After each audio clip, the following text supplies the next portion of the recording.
All right, guys. I'm gonna wait for some of you to get in here. Just give it a few seconds here, and we are live. But we'll give it probably a minute here, and then we'll go over a lot of things on Iowa. All right, looks like someone's with us. Drop in the comments if you got any questions, but I'll get this party started since we already got the first person. But Tim, who's usually on here with me, couldn't make it today, so you're stuck with me, I guess. But yeah, obviously, I'm the guy and the face of the channel. I like to have Tim on here for a second um, input on Iowa. A good friend of mine and another realtor. Anyways, we're gonna get straight to it. Let me know if you're having trouble seeing my screen, but I'm gonna put myself as a smaller here. All right, guys. So I'm actually gonna make it even bigger. There we go. So I kind of want to I'll start from kind of the top here. So just some market information all across Iowa. Last year there's at this time there's 4,200 listings. This year there's only 3,800, so we're down even from last year. It's pretty crazy to think about, honestly. And same with pending sales and closed sales. So we are not at last year's mark, which is what I'm seeing in the market for sure. Is that there's not as many people buying and selling real estate in Iowa. But as you'll see here, the median sales price has went up 15,000, which is a 6.4% change. The median sales, and that's probably the better numbers too. But the averages also went up 4.6%, and I'm definitely seeing that as well. You definitely don't get as much bang for your buck. Um, we're still a really affordable state compared to a lot of the people that I've been meeting. They're from California, Texas, Florida, all over the map, Alabama, even. I've had New Jersey recently. Iowa's obviously very affordable, but we are going up in price just like everywhere. I don't know about everywhere is still going up, but Iowa's price in 2024 has gone up. So new listings were about even. Pending sales again were down. What does this look like? Townhouses, but we're not going to go too far into townhouses. So new listings, we're going to focus on the red here. So we're pretty comparable to 2023 when it comes to new listings, and that's definitely what I see. We have low inventory still. I would say we're better. We have a few more listings than we did at this time last year, but it's very minuscule. It's about the same. Pending sales, we're way down, just like last year, maybe even a tad bit further down, which is definitely what we're seeing. We're kind of in that 2012 to 2016 time frame. Now, closed sales, we're down from last year, and definitely seeing that. We're kind of around that 2012, 2013 was probably even better when it comes to closed sales amount. We're not quite as bad as 2015, but definitely down in sales, which is definitely going on here in Iowa. And let's see. So days on market has gone up since last year, and I mean during the pandemic it was just nuts. Nothing stayed on the market at all. We're about to that 2020 level, pre-pandemic ish area. But if you see way back here, that's the difference between, even though these years, we're this year we were about the same in closed sales. Look at all the listings back then. We are way down. So it's completely different market. It's not apples to apples back in 2012 to here. And median sales price has skyrocketed, and average price. So we're going to go kind of the next thing. I wanted to talk about interest rates. So we are looking pretty good below around that 6 or a little bit less, especially. I'm not going to tell who this is because they didn't want their name on it, but I get emails from a lender here in Iowa, and we're seeing, that 5.6 to 6%. Obviously depends on your situation a little bit, but that's definitely what we've been seeing here. Is it's kind of nice to see interest rates go from around that 7.5 all the way down to upper fives is what we're looking at. Weather.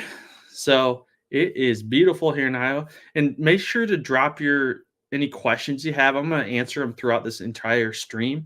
So if you got any questions, just leave them here. I'm sure other people are wondering the exact same things as you. This is an interactive live, so make sure to leave any questions, comments, whatever you got. And we got. So I'm doing Des Moines.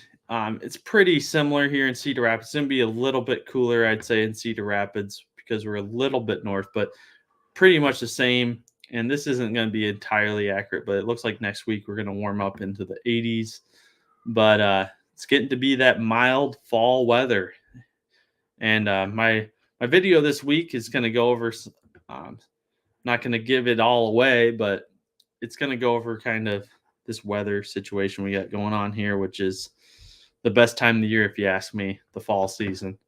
So that's the weather. It's going to be, looks like even upper 80s for all of next week and part of the week after that. And then, we're getting more seasonal, and it's definitely that pumpkin and orchard time of year. So, all right. So, all right, let's go to the Iowa State Fair. Was ended the end of August, but this was actually this is a 2012. But let's see. I think this is the one I want to see. All right, so we have the biggest bowl this year. Yeah, shoot, this one's not accurate either. I want to see this year's. All right, so the largest weighing contest is Iowa State Fair. The 2024 winner was Teddy Bear, a 3,064 pound bull, cemental bull at Gary Rubel of Des Moines Rubel Farms. Pretty crazy. So the thing was a ton and a half. Yes, I am Scarlett. Put that. Stay tuned. I actually am gonna go over an article that I agree with. It's a little bit controversial, but Scarlett, yes, we will be going over cancer rate. So stay tuned. But we have a bull, the 2023 winner. So this year was a little bit bigger. The biggest boar I heard was huge this year. I don't see it, but my dad was telling me it. I know it was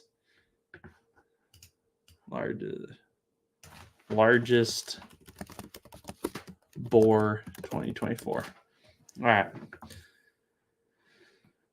So it weighed 1,420 pounds. This is kind of what you get at the Iowa State Fair. It broke the previous record of 1,335 pounds. I thought so. So we had the biggest boar, and it's out of Monticello, just north of where I grew up. It's in eastern Iowa here, but yeah, 1,420 pound boar, and definitely recommend the Iowa State Fair if you've never been. I know a lot of people watching this are out of staters, but that's definitely a place to go to. And all right, so pumpkin patches here in Iowa, and the fall is obviously the weather's awesome. There's hunting, fishing, and then there's pumpkins and orchards. Kind of the big thing to do around here. But if you're looking in the Des Moines area, you got Pumpkinville and Corn Maze, you got Howell's Greenhouse and Pumpkin Patch, you got the Pumpkin Ranch, DeMoss. So you got some options there.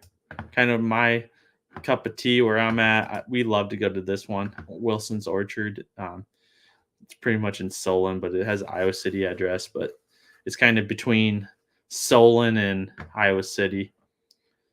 Kroll Farms is a cool place, but it's not quite as touristy, I guess. You can pick your own apples at Wilson's Orchard.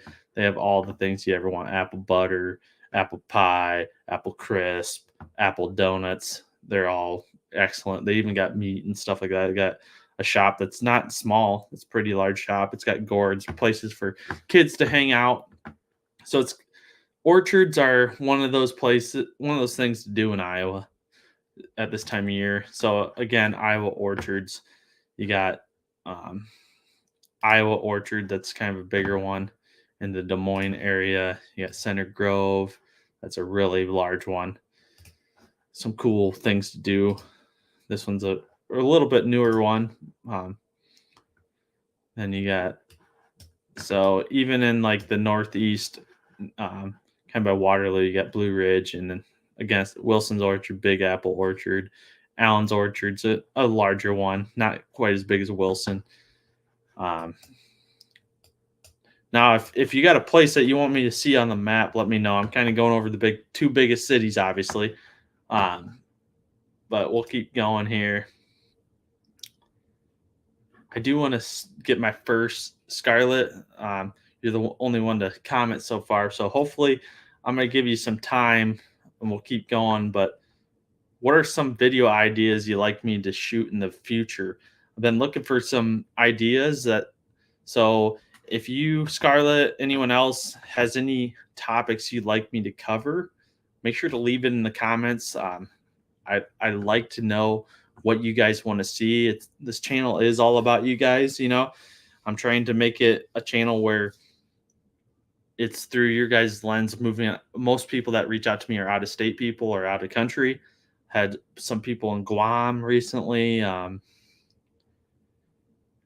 Costa Rica, I think, but Alabama, New Jersey, Texas, Florida, California, you name it, a lot, South Carolina recently. So if you got any questions or a video that you'd like to see, let me know, especially on this live, but anytime, comment on my videos. I love helping you. So Scarlett, Colorado, I think you're from. Yeah, I have a few people from Colorado reach out to me recently too. Is there any videos, Scarlett, that you'd like to see done? Anything off the top of your mind? Feel free to leave in the comment section. All right.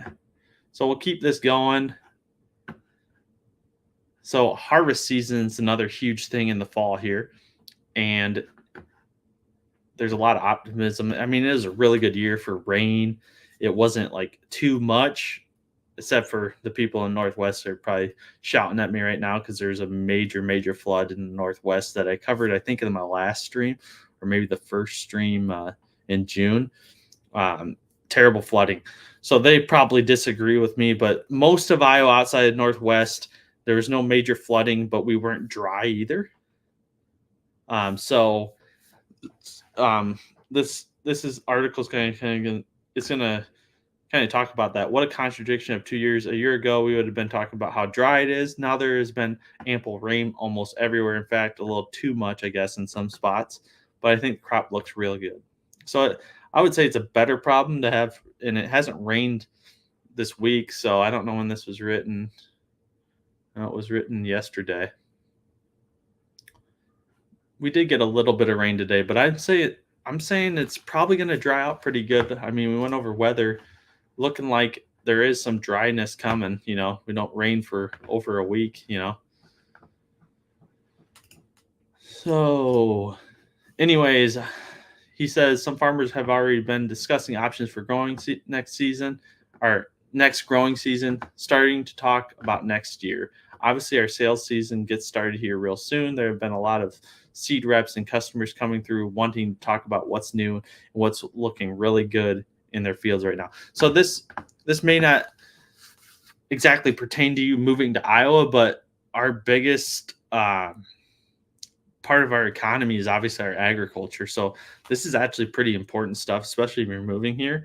We're going to have a good year. The crops look really good everywhere, at least in eastern Iowa here. So it's really a good economy.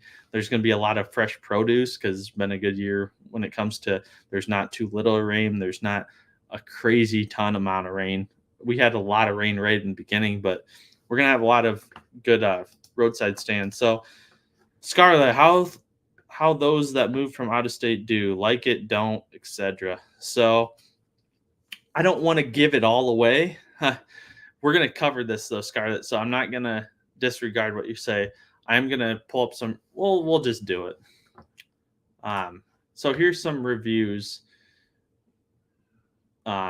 People. So this first one was someone I helped sell, but we have Erin Pixton. She actually moved from Idaho, and she loves it. So she's not my last one to move here.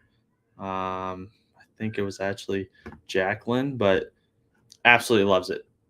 Moved here from Boise, Idaho, loves it. Carolyn, another one, moved from South Carolina, found a really beautiful home about an hour and 35 minutes, or about 45 minutes west of Waterloo. Jacqueline bought here in Cedar Rapids. So did Erin Pixton. They really liked it. They went to the fair. They told me they have 2 young kids, really enjoying it. Stephanie, she moved from Alabama, really enjoying it. So those are some of my most recent people that have moved here. So we won't go over that again. But yes, the feedback I've been getting from out-of-staters is they absolutely love it. And hopefully my channel's kind of my goal with all my clients is always to sometimes people that live here get a little bit upset with my videos based on the comments that I'm a negative. I want you to love Iowa like I love Iowa. It's not perfect. No place is perfect. But if you can deal with the negatives, there's a lot of positives, obviously, with Iowa. If you can deal with the negatives, you're going to love it here. And all these people it wasn't that big of a negative, the negatives. So they enjoy, the peaceful, tranquil. That's kind of what we get here in Iowa. It's not perfect. We have crime, obviously, but I would say it's a pretty awesome place to live, and they agree, the people that are moving here. All right, Randall, how you doing, Randall? So this is one family that I'm helping right now. Awesome people. Thanks for trusting me and helping you so far. I know you haven't found a home, but we'll find one. So what is the average precipitation? What months are the wettest and driest? Oh man, I'd have to look up the annual precipitation, but I mean, without getting too in the weeds with numbers, Randall, you were here, it's humid, so we get an adequate amount of rain. Obviously, most people don't understand when they come to Iowa, it's actually really green, as you can tell on this map. We have lots of trees.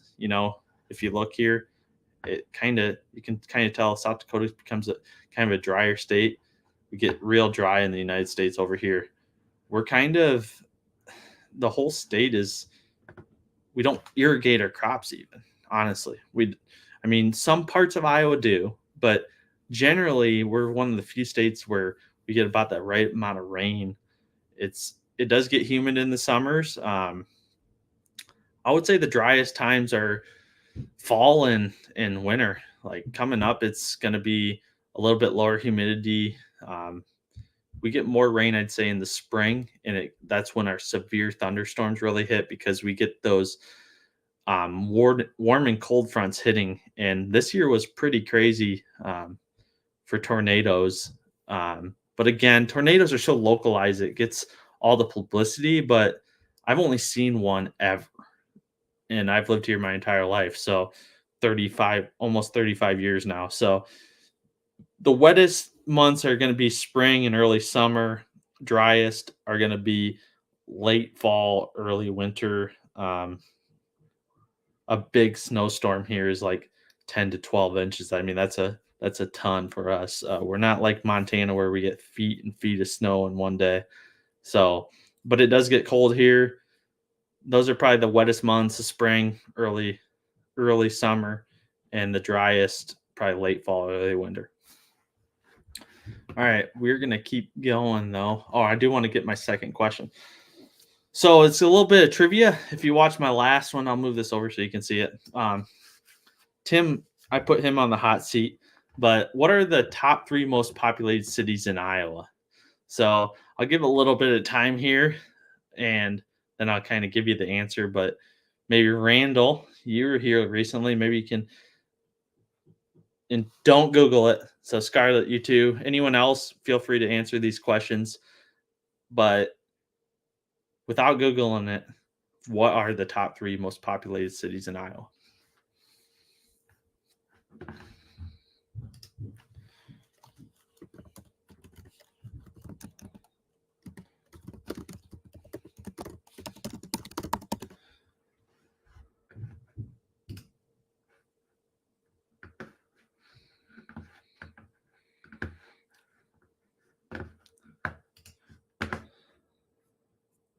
All right. Ames. Scarlett, did you guess Ames or all right. We're going to put up the right answer here. I'm going to give it about 10 to 15 seconds, but we do have a winner here that Randall got it. So hopefully you did. Randall's a pretty smart guy. He was here a couple weeks ago, Randall, and awesome people. And I'm not surprised he's a smart guy. So I believe you probably did not Google it. But anyways, here are the answers. Des Moines is our largest by far. And then Cedar Rapids, where I'm at, and Davenport, which is Des Moines is in the center of the state. Cedar Rapids is in the center part of the state, but way up closer to the eastern border. And Davenport is in I would say southeast Iowa, all the way on the Mississippi River, but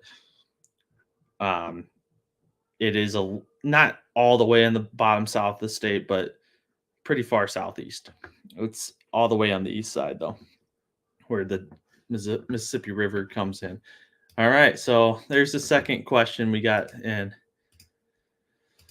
All right, so we went over kind of where the farming is, how Harvard's looking. So here's a crime map that I like to give to people that reach out to me. So you feel free to write it down or screenshot this. But neighborhoodscout.com is kind of my go-to website when it comes to crime.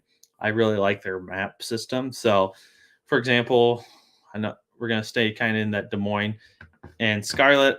Ames. I don't know if you guessed that. It's large. It's probably. I mean, it's north of Des Moines more than people really realize. But I don't know how large it is, but it's probably not even in the top 5. I don't believe. Let me double check. Ames is number 9 according to demographics, Iowa demographics. But anyways, I want to go over the crime map. So this is what I use for my clients because as realtors, we're not supposed to steer you in any way. So this really does a good job. I don't know if it's going to load properly, but where the highest level of crimes are.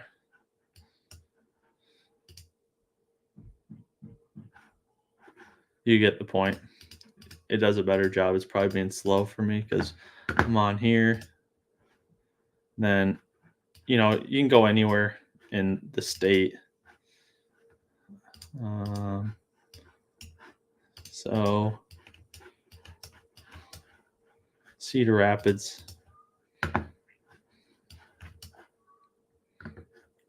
And you can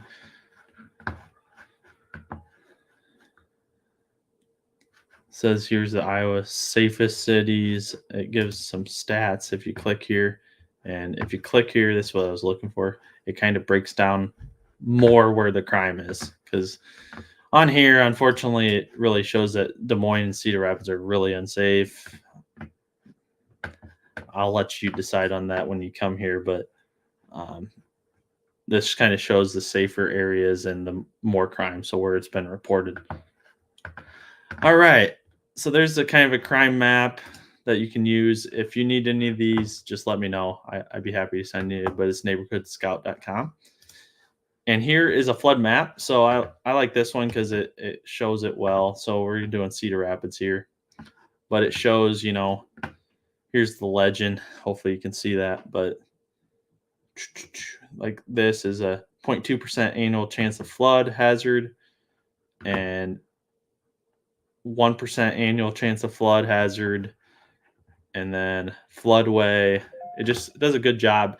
The thing I also like about it is like this is a Cedar River, so that's kind of the main river here. But there's also Indian Creek here. It's really nice because these creeks do flood here in Iowa, and you want to know about the one, not just the big rivers. You want to know about Indian Creek over here. You got Big Creek. So we do have creeks here in Iowa. We have, it's not just the big rivers that flood. Like this one, you got Prairie Creek, and then you go Des Moines. And if there's any places that you're looking into, I can cover them. But obviously, Des Moines, you got Des Moines River, you got Raccoon River, um, you got the Walnut Creek, stuff like that. So it does a really good job. I'll go to Northeast Iowa because it has quite a few rivers. So we'll go kind of where my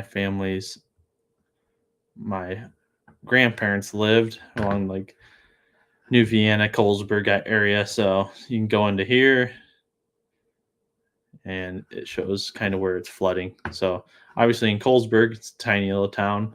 You don't have many homes that are in the floodplain, obviously. So good little map for you to use.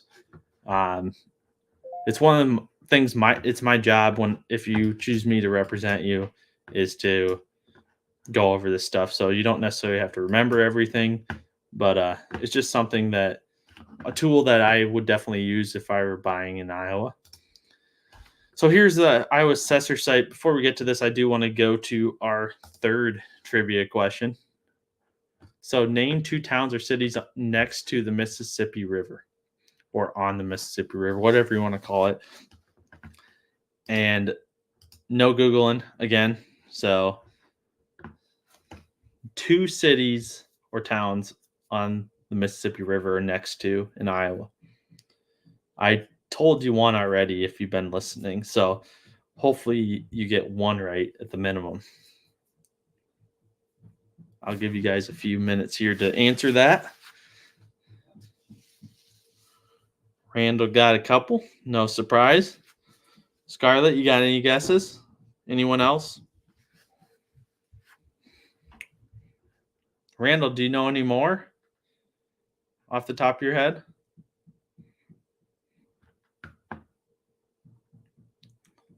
I'll get on the map too and show you some hidden gems of Iowa that, if I was just touring based off of living here my whole life. Yep, that's right. Fort Madison, not my favorite town. Being in corrections, it has an old prison down there, Iowa State Penitentiary. They made a new one. So that's one of my favorite, Randall. So Randall's got us 4. Dubuque and Keokuk. We got Fort Madison and Guttenberg. Guttenberg's probably there's a lot of nice towns along the Mississippi, so I don't want to say it's my favorite, but it is one of my favorite. It probably would be if you really got down and dirty with it. But so the Mississippi River covers the entire side of Iowa. If you didn't know that, some cool little towns are Lansing and Harper's Ferry. Prairie du Chien is actually not on the Iowa side. Marquette is, but that's on the Wisconsin side. So right here is where it turns into Illinois instead of Wisconsin. No, it's right down here at Dubuque. I knew that.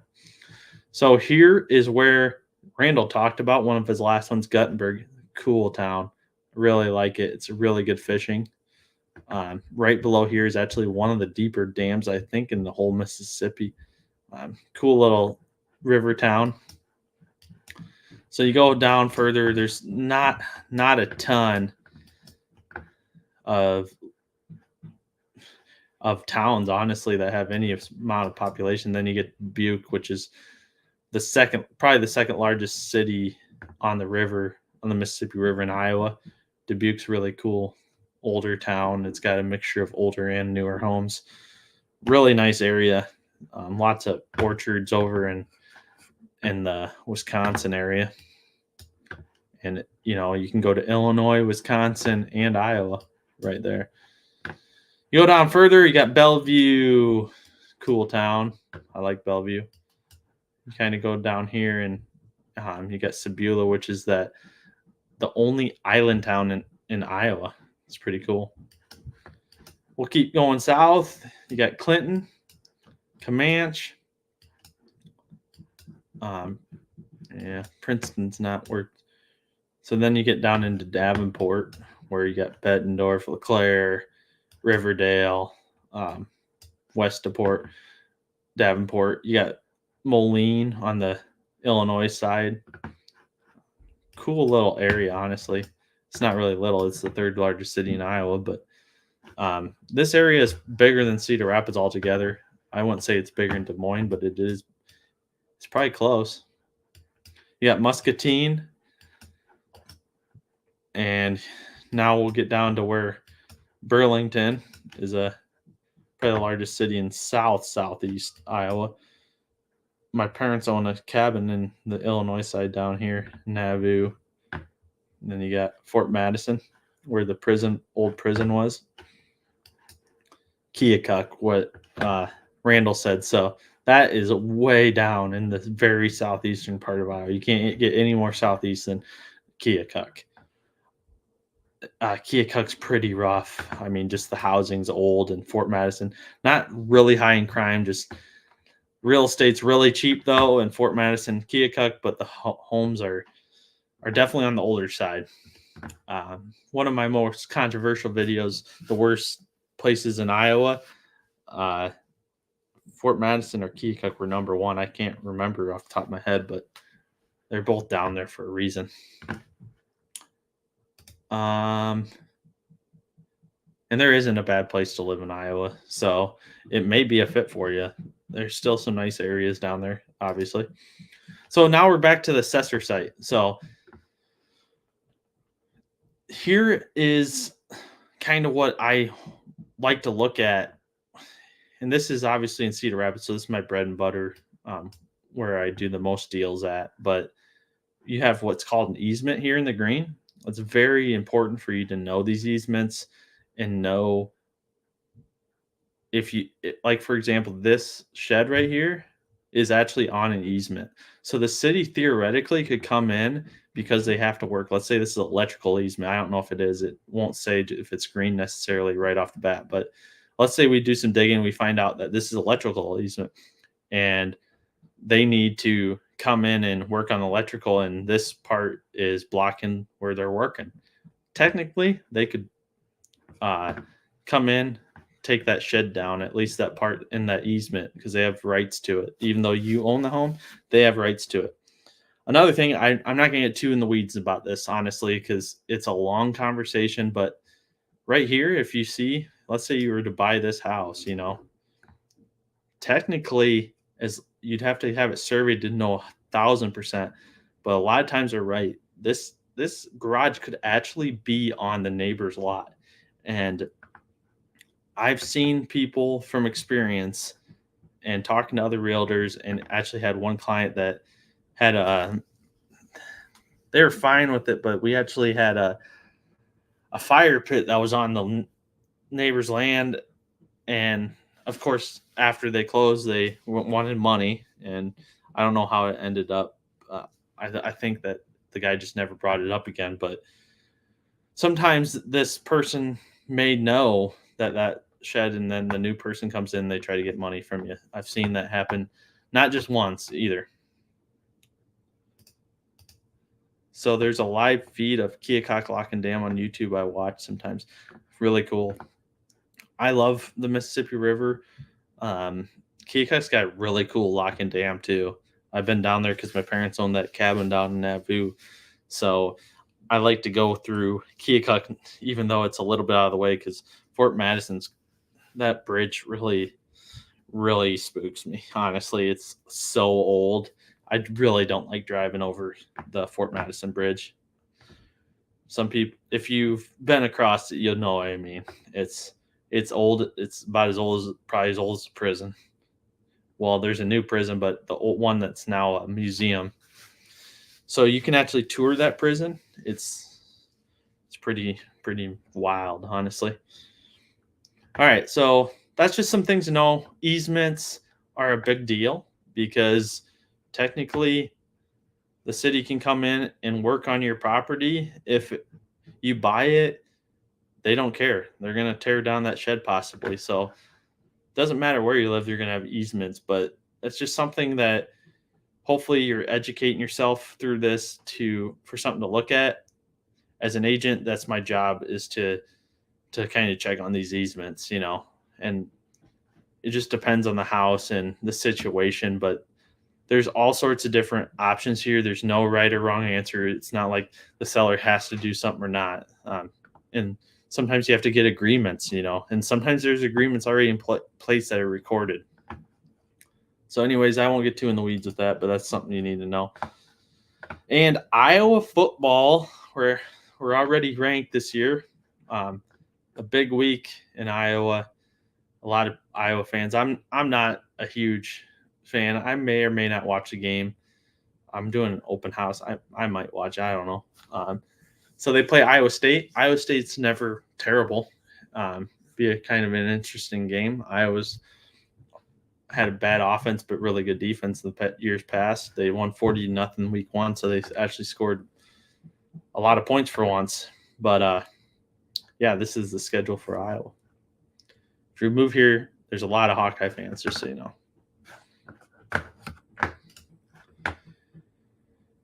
And we have what Scarlett wanted to know. I told you I'd bring it up, and I want to go over this pretty thoroughly, honestly, because this would be a huge decision point for me. Obviously, I think it kind of gets a little bit overstated, but it is something to worry about, obviously. So Iowa has second in the nation cancer rate, residents doubt cause. 2 in 5 Iowa residents will be diagnosed with cancer, which is crazy. Research points to alcohol as a major contributor to disease. Yeah, well, people drink alcohol everywhere, so I don't know how true or false that is. Iowa residents say pesticides, farm runoff may be a factor. I am not an expert in that, but it makes sense to me. That's all I'm going to say. So research behind Iowa's rising cancer rate. The research published by the University of Iowa emphasized that the state's alcohol consumption, which is the highest in volume and frequency nationwide, has led to an increased number of alcohol-related cancers. Yeah, I'm sure people do drink alcohol here, but that's something you can control. So that's the positive is if you're not a big drinker, I mean, it is what it is, right? The study also pointed out alarming numbers of Iowans, estimating that 21,000 cancers will be diagnosed among the state's residents in 2020, with roughly 6,100 expected to die from the disease this year. Iowa residents concerned with cancer rates point to pesticides. So this is kind of what I want to go over with you, Scarlett, and everyone else. Chris Jones, a retired research engineer and chemist at the University of Iowa, told Daily Mail that pesticides are a taboo subject in a highly agricultural state. People know what to do. People know what to do. We know what to do, and that's to regulate the pollution from agriculture. But it's a taboo subject that it's hard to get anybody to talk, especially if they're still working. Jones told the outlet. So studies have connected the use of pesticides to hundreds of thousands of additional cancer cases from across the Midwest, especially in corn powerhouses such as Iowa, Illinois, and Indiana. Research published from Frontiers in Cancer Control and Society in July found that even people who don't work on farms are at risk. Pesticides have been linked to lung cancer, pancreatic cancer, colon cancer, and leukemia in children and adults. The researchers found a difference of 154,000 cancer cases per year adjusted for population between the area with the lowest pesticide use, the Great Plains, and the highest, the Corn Belt of the Inner Midwest. Neil Hamilton, former director of Drake Agriculture Law Center, told Daily Mail there seems to be a surprising lack of curiosity that agricultural companies and agriculturalists and farm groups, and maybe that's predictable because they maybe are concerned about what might be found if we start scratching a little bit deeper. Pesticides don't account for all Iowa cancer diagnoses, said Des Moines Register guest columnist Patsy Shores, but they shouldn't be overlooked. Clearly, there are many causative factors that make Iowa cancer rates so high: obesity, binge drinking, radon exposure, unprotected sun exposure, other environmental exposures, the Des Moines based writer said. So she believes pesticides, animal runoff, and flooded fields impact the state's water quality and eventually cause illness after years of drinking it. However, many of the same behavioral factors and toxin exposures are common around the country, but what is urgently needed is a recognition that our water is unsafe to drink and risk for a factor for cancer Shores, right? So there it is. If you take anything from it, alcohol consumption is totally on you.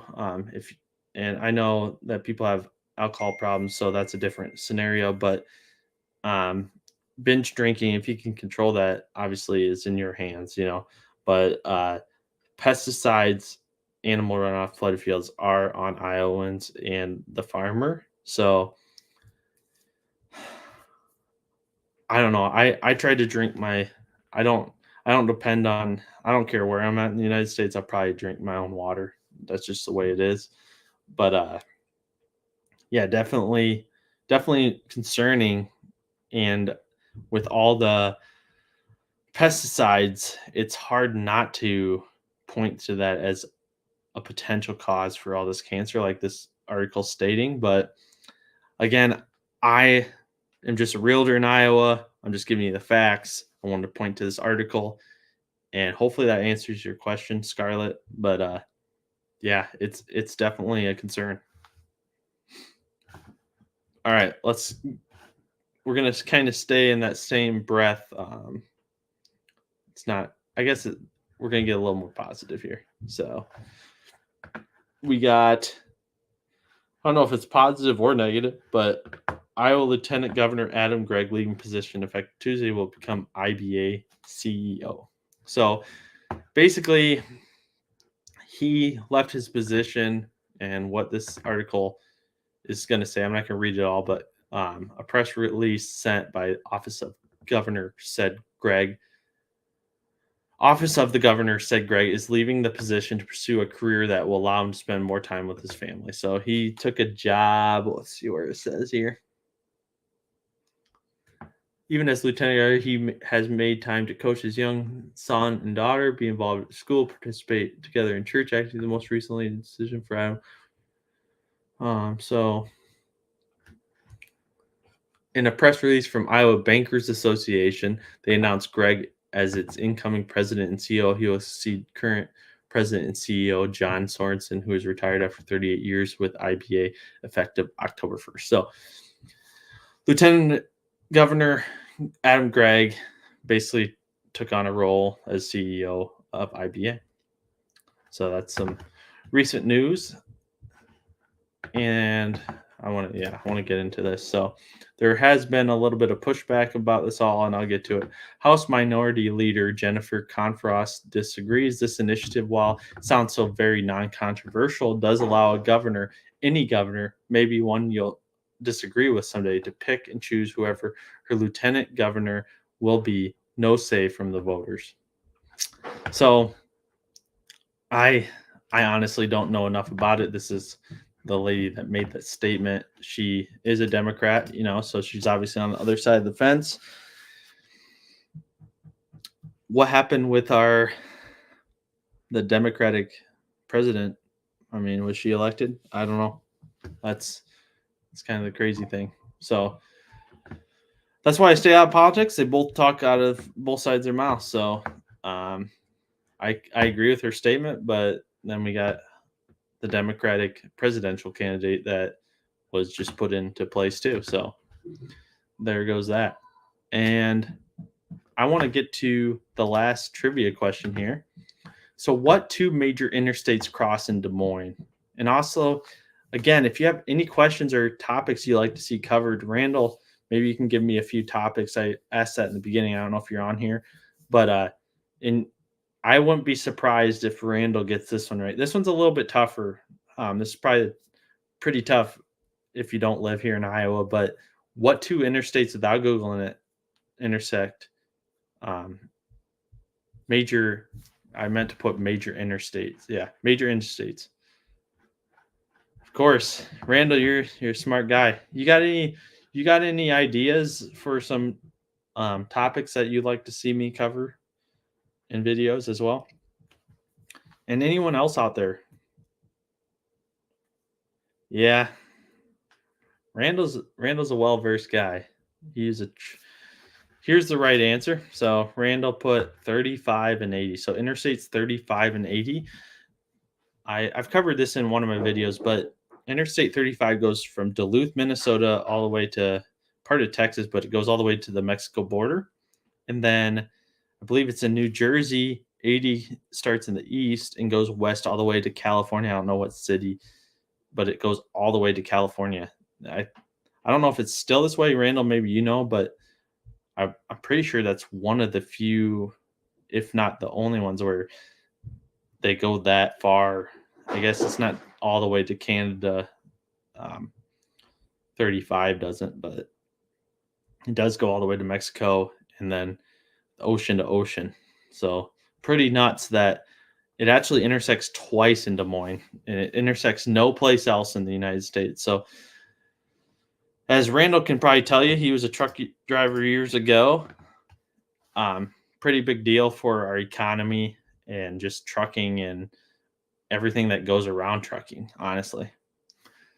So I want to give you guys about, depends on how many questions come in, but about 3 to 5 minutes of my time. If I don't get any questions, I do want to go over the map. I'll go over the map. Randall, do you have any questions? Do you have any ideas for videos? Scarlett, hopefully I answered your question well. When it comes to, looks like you asked about the cancer rate. So she asked about the cancer rate in the beginning of this live.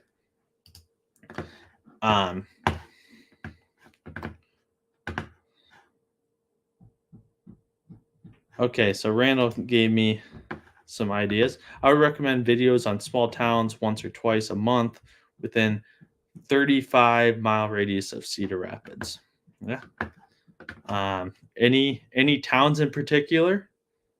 I'm trying to get a setup where I can do a little bit more in my vehicle, because that's kind of where I want to go with the channel. Because I agree with Randall, and I went for a walk with one of my past clients that bought from California about a year ago, I'd say, and he really liked my video when I did in Robbins, where I drove around the neighborhood and kind of showed the area. So expect more of those videos in the future. But is there any in particular? I know you've kind of been looking north and northeast. I'm assuming, if I had to guess, you'd like Vinton, Central City, Center Point, Monticello, Anamosa, probably like we got Springville here, Toddville, Palo. Yeah, I'll start doing those for sure in the future, Randall.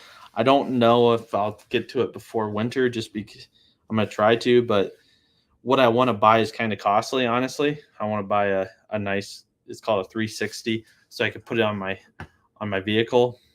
I may end up doing it.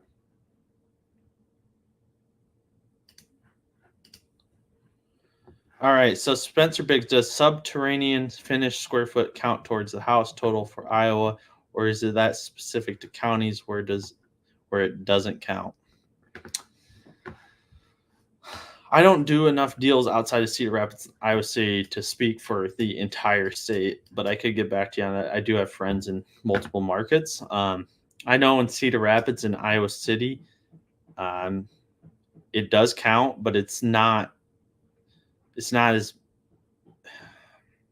from appraisers, it's not valued quite as much as above ground.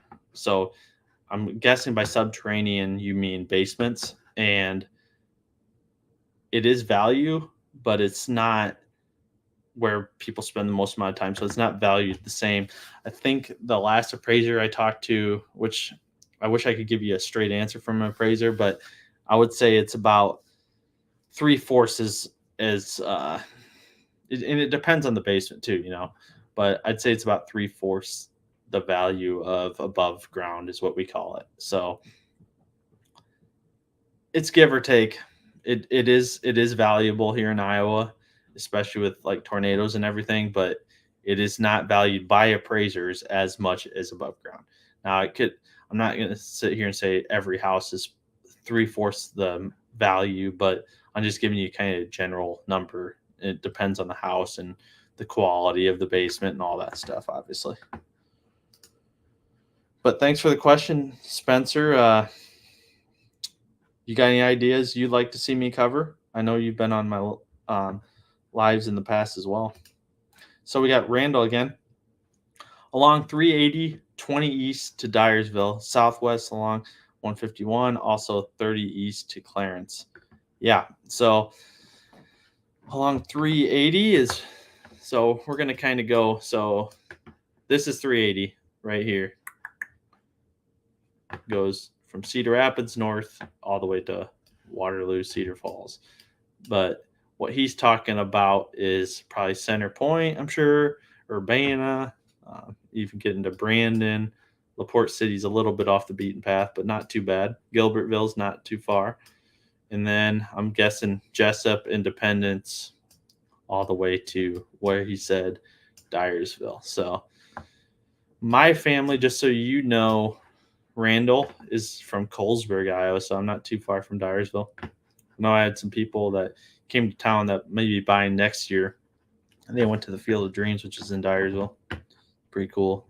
They've really revitalized it lately.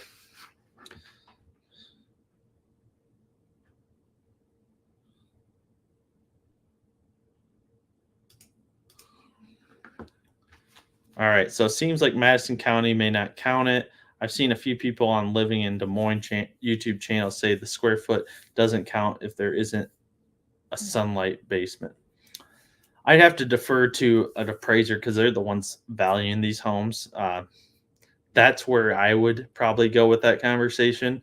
And I could reach out to someone in Des Moines that some loan officers, and I have a realtor there that could give me probably better insight to the Des Moines market. But yeah, I mean, obviously, no sunlight is less valuable than egress windows and all in a walkout basement. So that's what I mean.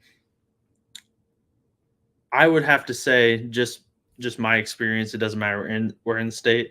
If you have a value in the basement where you have more windows, a walkout, that's going to be much more valuable than like those little tiny windows or no sunlight at all in the basement, obviously, But yeah, if you're talking an old home, that's not going to be counted as square foot because it's not finishable. So it has to be finished too. So if it's not finished, it's not worth anything as far as square footage. So I don't know if that's what you asked too. I kind of jumped the gun and told you about finished square footage. So it's all different based on value and it all makes sense. So just make it make sense in your brain. Like the nicer the stuff in the basement, a walkout, big windows, all the way down to there's no window in the basement.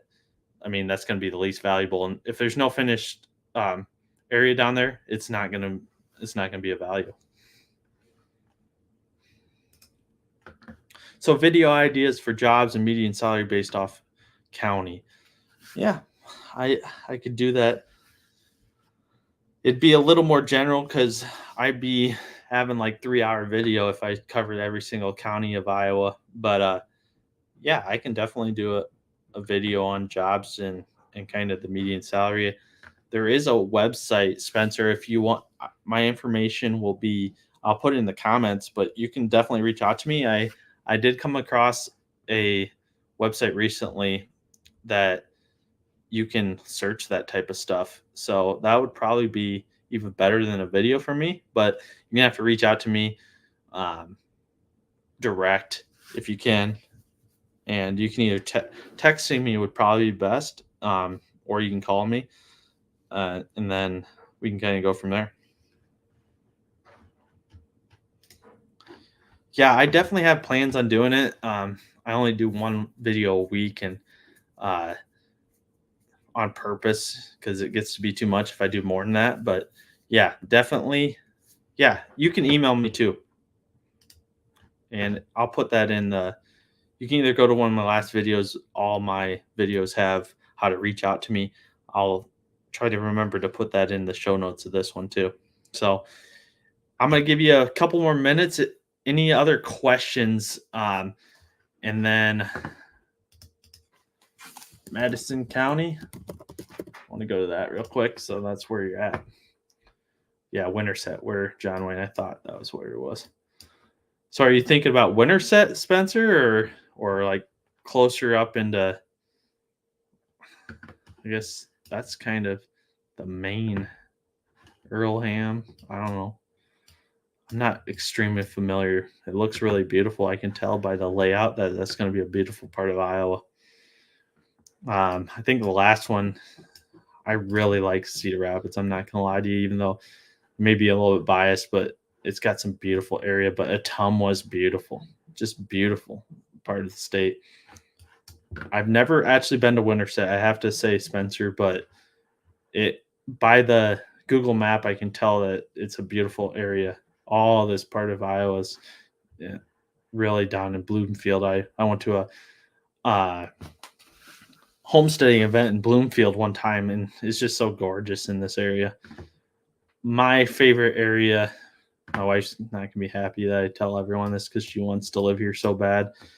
She doesn't like when I tell everyone about it, but is right north of this Corville Lake in Shoeyville, Iowa. But you got to make some money to live there. It's kind of the expensive area. One of my last videos, I'll try to show it to you guys. I talked about probably the most expensive house in Iowa value wise, and just it has a huge pool and everything. I'll see if I can find it for you guys. Might be this one.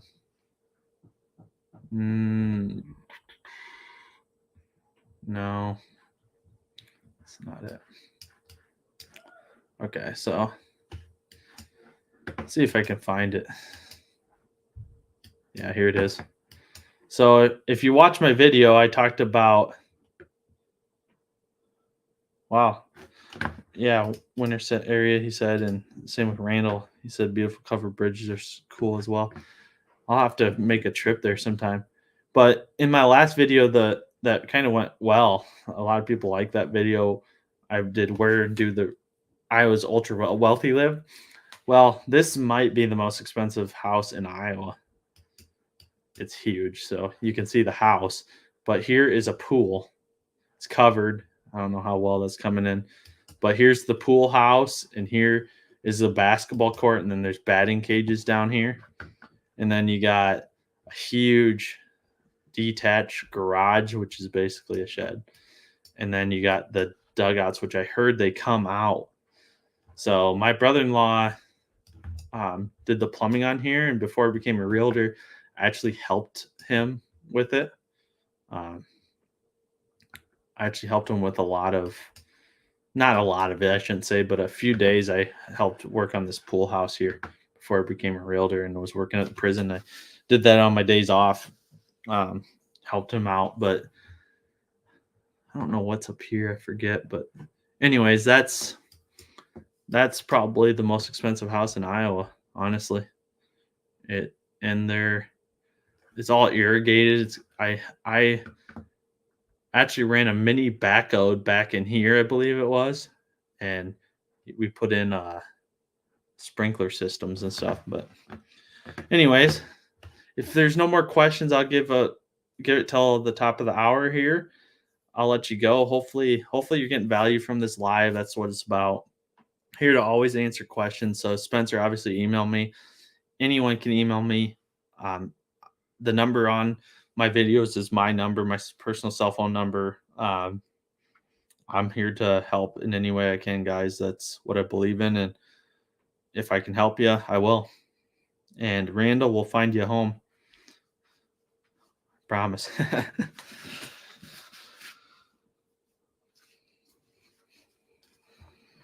All right, guys, it's the top of the hour.